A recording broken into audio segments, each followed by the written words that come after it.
Hi friends, welcome to Pachas home. இன்றைக்கி நம்ம பார்க்க போகிறது இட்லி பொடி தான் நுணுக்க போகிறோம்.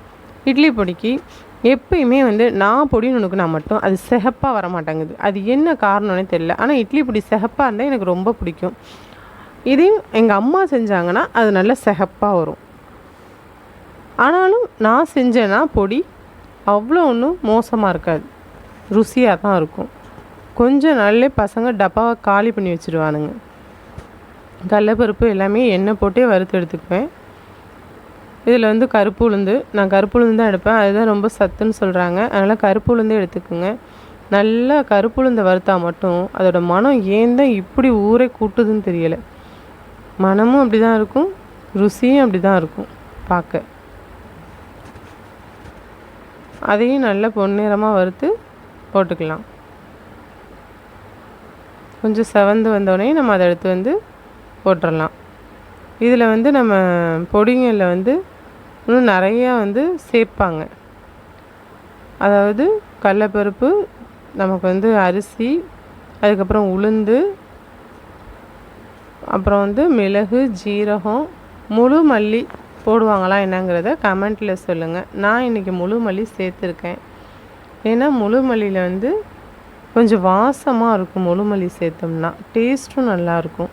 அதனால் நான் சேர்த்துருக்கேன். எல்லாருக்குமே இட்லி பொடினா ரொம்ப பிடிக்கும். அது தோசையில் இட்லி தூவி சாப்பிடுவாங்க, பொடி தூவி சாப்பிடுவாங்க, இட்லியில் பொடி தூவி சாப்பிடுவாங்க. இப்படி எல்லாத்துலேயுமே பொடி வச்சு சாப்பிடுவாங்க. பழைய சாதத்துக்கெல்லாம் பொடி வச்சு சாப்பிட்டவங்களாம் இருக்காங்க ஃப்ரெண்ட்ஸ். அந்த மாதிரி பொடி இல்லாமல் வீட்டில் இருக்கவே கூடாது. எப்பயுமே நம்ம டப்பாவில் நிரப்பிட்டே இருக்கணும் பொடியை.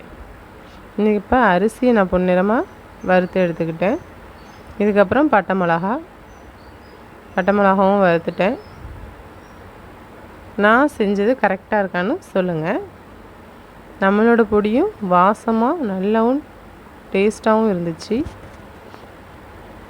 அதுக்கப்புறம் ஒரு ஸ்பூன் ஜீரகம், ஒரு ஸ்பூன் மிளகு, முழு மல்லி ஒரு ஸ்பூன் போட்டு மூணையும் நல்லா பொன்னிறமாக வறுத்து அதோட மிக்ஸ் பண்ணிக்கிட்டேன் பொடியிலையே. புளி யாரெல்லாம் சேர்ப்பீங்கிறது எனக்கு கமெண்ட்டில் சொல்லுங்கள். கருவேப்பிலைக்கு எண்ணெய் விட்டு தான் கருவேப்பிலையை நான் பொரித்து எடுத்துக்கிட்டேன். புளி மாமி சேர்க்குறாங்க லாஸ்ட்டில் கொஞ்சோன்னு வச்சு.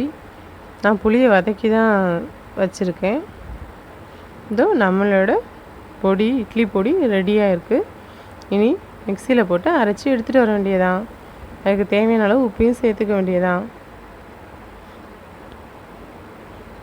அதில் புளி சேர்த்துருக்கேன் பாருங்கள். புளி சேர்ப்பாங்களா, நல்லா இருக்குமாங்க கமெண்ட்டில் சொல்லுங்கள். நீங்களாம் சேர்ப்பீங்களான்னு கமெண்ட்டில் சொல்லுங்கள். இப்போ நம்ம மிக்ஸி ஜாரில் பெருங்காயத்தூள், கட்டி பெருங்காயம் வந்தால் ரொம்ப நல்லாயிருக்கும். ஆனால் நம்மள்ட்ட இன்றைக்கி தூள் தான் இருந்துச்சு. நீங்களும் என்ன இருந்தாலும் சேர்த்துக்குங்க, வாசம் நல்லாயிருக்கும். நம்மளோட பொடி ரெடி ஆகிடுச்சு. டேஸ்ட்டும் சூப்பராக இருந்துச்சு. இந்த வீடியோஸ் உங்களுக்கு பிடிச்சிருந்தா லைக் பண்ணுங்கள், ஷேர் பண்ணுங்கள், கமெண்ட் பண்ணுங்கள். ஓகே, பாய்.